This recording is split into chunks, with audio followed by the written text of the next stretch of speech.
Welcome to Your Health. We are so fortunate today to have the Dean of the Montgomery Regional Medical School, UAB Medical School, a jewel, and Dr. Many's expertise happens to be in infectious diseases.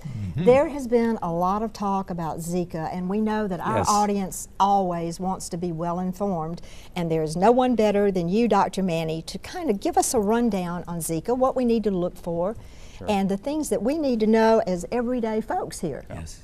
Well, Zika surely is a significant medical problem, and eventually it will affect the United States as far as homegrown cases. Currently there are cases in the United States, but these are individuals who have traveled to areas that are highly endemic for Zika and then developed their illness here in the United States. We've not had any transmission of the disease yet in the United States, but it will come because of the fact that the mosquito that transmits the virus is prevalent, particularly in the southern part of the United States. So we certainly will start to see the cases. It's just a matter of not if, but when.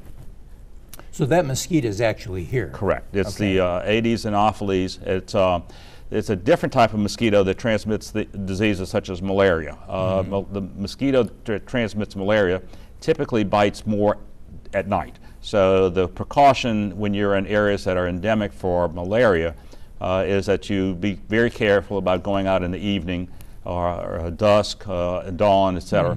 But this mosquito that transmits Zika bites 24/7, so it bites throughout the day. So it's a much more aggressive as far as biting individuals, irrespective of what time of day. Now, we have read and heard a little bit about the people most vulnerable, which would be pregnant women or women who could get pregnant. I would like to know a little more about that. Sure. Well, the vast majority of individuals who acquire Zika have absolutely zero symptoms. If you do develop symptoms, it's a mild case of a flu-like illness, maybe associated with a rash.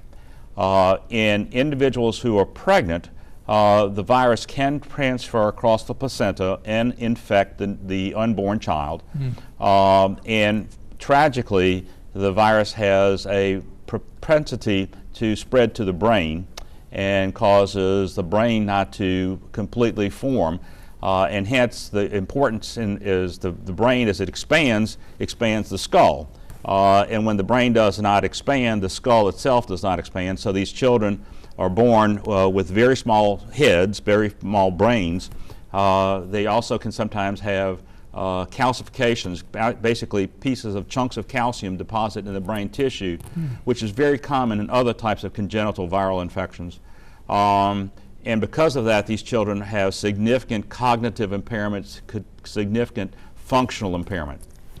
It can also be transmitted sexually, so that the current recommendation for the Centers for Disease Control is that if you travel to an area that is highly endemic for Zika, that you postpone trying to have conceive for at least 8 weeks, maybe longer. So it is going to be a significant public health problem that we will be facing now and into the future. Whoa, that has a lot of ramifications. So, you know, normally if we're out at night and there's mosquitoes around you, shoot some off on you. Correct. Would that be a precautionary thing that viewers could do? Right. Just go to your pharmacist and ask for a very good mosquito repellent. Okay. And the mosquito repellents that are out there are very effective.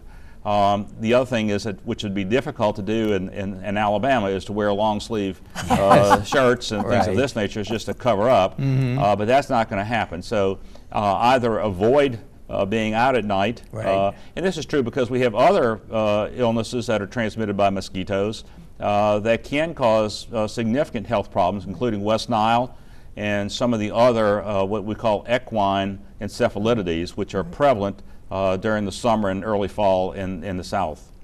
And are they more prevalent around water? Well, mosquitoes breed in water, so that's one of the other public health measures that can be taken is make sure you don't let standing water, because that's where mosquitoes breed. So old tires that sit out, or water bowls for your dog, or any type of standing water, you want in your yard, and a lot of times you have a little dip. And that's right. So you want to eliminate the standing water because mosquitoes can breed fairly quickly And the less mosquitoes, obviously, the less likelihood Sure. of transmission. The only encouraging thing I'm hearing here is that, like for most of us, if we do get bitten, we might have just mild Correct. symptoms. But There's rarely a complication called Guillain-Barré syndrome. Guillain-Barré syndrome is a temporary complete and total paralysis that lasts about 4 to 6 weeks and has been associated with Zika. But that happens very, very infrequently. The more significant concern is the congenital infections that we're seeing so commonly in South America at present. thank you so much, because I know that there are a lot of our viewers who have been concerned, who have asked questions. Well, and they've got grandchildren. And Sure. we want to keep those little precious things safe. And Sure. and you want to be very concerned when this does hit. It's not going to be if you've traveled and been bitten. You're going to be bitten here. Correct. So you also are going to have to stop and think until everybody can get a handle on this. That's right. About getting pregnant, quite right. frankly. That's I right. would think. That's correct. Okay. But thank you so much Oh, for my coming pleasure. in. Thank you for having and me. We appreciate you being with us, audience. Pay attention to what we give you as information. We're here to help you. And thanks for being with us. And we'll be right back.